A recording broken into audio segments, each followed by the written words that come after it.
മാധ്യമം പോഡ്കാസ്റ്റ്. മാധ്യമം editorial 2026 June 27 ശനി. മോദി സർക്കാർ അധികാരത്തിൽ വന്ന ശേഷം NGOകൾ പൊതുവിൽ ദേശസുരക്ഷയ്ക്ക് വിരുദ്ധമായി പ്രവർത്തിക്കുന്നുവെന്ന ആഖ്യാനം ചമച്ചു എന്ന് ചൂണ്ടിക്കാണിക്കുന്നതാണ് ഇന്നത്തെ എഡിറ്റോറിയൽ. വിദേശ സംഭാവന നിയന്ത്രണത്തിലെ ഹിന്ദുത്വ അജണ്ട.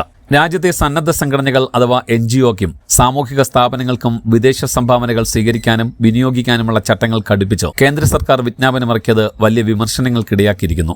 വിദേശ സംഭാവന നിയന്ത്രണ നിയമത്തിലെ അഥവാ FCRA ചട്ടങ്ങൾ ഭേദഗതി വരുത്തി ജൂൺ 22 പുറപ്പെടുവിച്ച ഗസറ്റ് വിജ്ഞാപനം വിദേശ ഫണ്ടുകളുടെ വിനിയോഗത്തിൽ സുതാര്യത ഉറപ്പുവരുത്താനും ദുരുപയോഗം തടയാനുമാണ് എന്നാണ് സർക്കാർ വിശദീകരണമെങ്കിലും അജണ്ടകൾ അതിനുമപ്പുറമുണ്ട് എന്ന് വ്യക്തം. സർക്കാരിതര സാമൂഹിക സേവന സ്ഥാപനങ്ങളുടെയും അതുവഴി രാജ്യത്തെ ന്യൂനപക്ഷങ്ങളുടെയും പ്രവർത്തന സ്വാതന്ത്ര്യത്തിനുമേൽ കർശന നിയന്ത്രണങ്ങൾ അടിച്ചേൽപ്പിക്കുന്ന കേന്ദ്രത്തിന്റെ പുതിയ നീക്കമാണിത് എന്ന് വിജ്ഞാപനത്തിലൂടെ കണ്ണോടിച്ചാൽ മനസ്സിലാകും. പ്രധാനമായും രണ്ട് കാര്യങ്ങളിലാണ് 2011 നിയമത്തിൽ ഭേദഗതി വന്നിരിക്കുന്നത്. സംഘടനാ പ്രവർത്തനങ്ങളുടെ വിശദാംശങ്ങൾ സംബന്ധിച്ചാണ് ആദ്യത്തേത്. NGOകളുടെ ഉദ്ദേശ ലക്ഷ്യങ്ങളും പ്രവർത്തന മേഖലകളും കൂടുതൽ കൃത്യതയോടെ സർക്കാരിന് സമർപ്പിക്കണം. രണ്ടാമത്തേത് നിയമലംഘനങ്ങൾക്കുള്ള പിഴ സംബന്ധിച്ചാണ്. സാങ്കേതികമായി ഇതൊരു ചട്ടഭേദഗതി മാത്രമാണെന്ന് തോന്നാമെങ്കിലും വിശദാംശങ്ങളിലാണ് പതിയിരിക്കുന്ന അപകടവും ഹിന്ദുത്വ അജണ്ടകളും വെളിപ്പെടുക.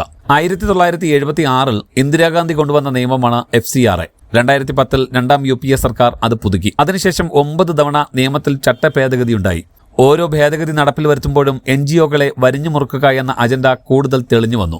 ഏറ്റവും ഒടുവിൽ അവസാനത്തെ ആണിയായാണ് ഇക്കഴിഞ്ഞ ബജറ്റ് സമ്മേളനത്തിൽ നിയമഭേദഗതി കൊണ്ടുവന്നത്. സന്നദ്ധ സംഘടനകൾക്ക് കൂച്ചുവിലങ്ങൊടുക്കുക എന്ന ലക്ഷ്യത്തോടെ അവതരിപ്പിക്കപ്പെട്ട ബിൽ പക്ഷേ പ്രതിപക്ഷ പ്രതിഷേധത്തെ തുടർന്ന് മുന്നോട്ട് കൊണ്ടുപോകാനായില്ല.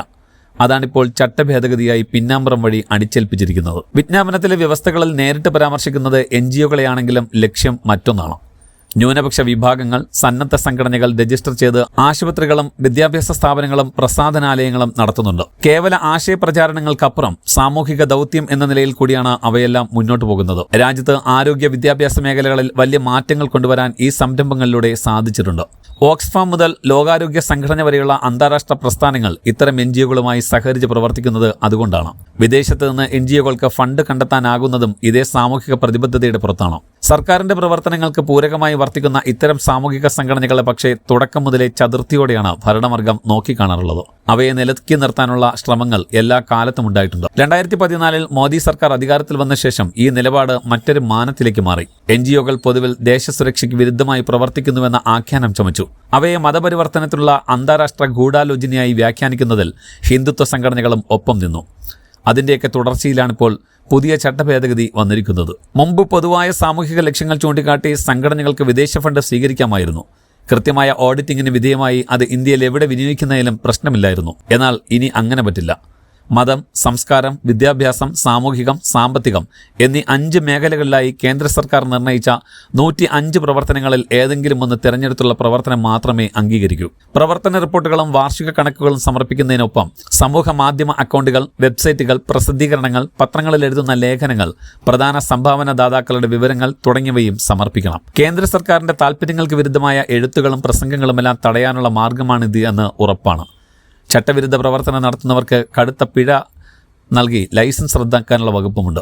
NGOകളുടെ തുടർ പ്രവർത്തനങ്ങൾ തടയാനുള്ള ഒന്നിലധികം വഴികൾ ഈ ചട്ടഭേദഗതിയിലൂടെ സർക്കാർ തുറന്നുവച്ചിട്ടുണ്ട്.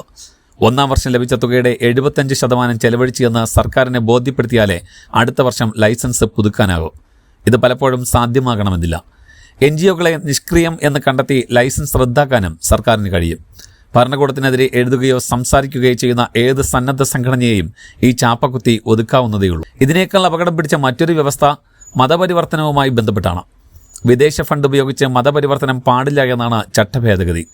ആരാധനാലയങ്ങളുടെ നിർമ്മാണം, മതബോധനം, ധ്യാനങ്ങൾ, പ്രഭാഷണങ്ങൾ, ഭക്തിഗാനങ്ങളുടെ പ്രചാരണം മുതലായ കാര്യങ്ങൾക്ക് വിദേശ ഫണ്ട് വിനിയോഗിക്കാൻ അനുമതി നൽകുന്നുമുണ്ട്. മതപരിവർത്തനം എന്നത് എങ്ങനെയും വ്യാഖ്യാനിക്കാമെന്നിരിക്കെ ഇതിനെ എപ്രകാരമായിരിക്കും സർക്കാർ സമീപിക്കുക എന്നതിൽ അവ്യക്തതയുണ്ട്. രാജ്യത്തെ ന്യൂനപക്ഷ വിഭാഗങ്ങൾ നടത്തുന്ന ആരോഗ്യ വിദ്യാഭ്യാസ സ്ഥാപനങ്ങളെല്ലാം പുതിയ ചട്ടഭേദഗതിയോടെ ആശങ്കയിലായിരിക്കുന്നു. വിവിധ ന്യൂനപക്ഷ വിഭാഗങ്ങൾ അത് പ്രതിഷേധമായി പ്രകടിപ്പിക്കുന്നുണ്ട്. ഈ പ്രതിഷേധങ്ങൾ പ്രതിപക്ഷ പാർട്ടികൾ ഏറ്റെടുത്തത് ആശ്വാസകരമാണ്. എന്നാൽ പല കാരണങ്ങളാൽ വിഘടിച്ചു നിൽക്കുന്ന പ്രതിപക്ഷ കക്ഷികളുടെ പ്രതിഷേധം പാർലമെന്റിലും പുറത്തും കാര്യമായി പ്രതിഫലിക്കുമോ എന്ന് സംശയമാണ്.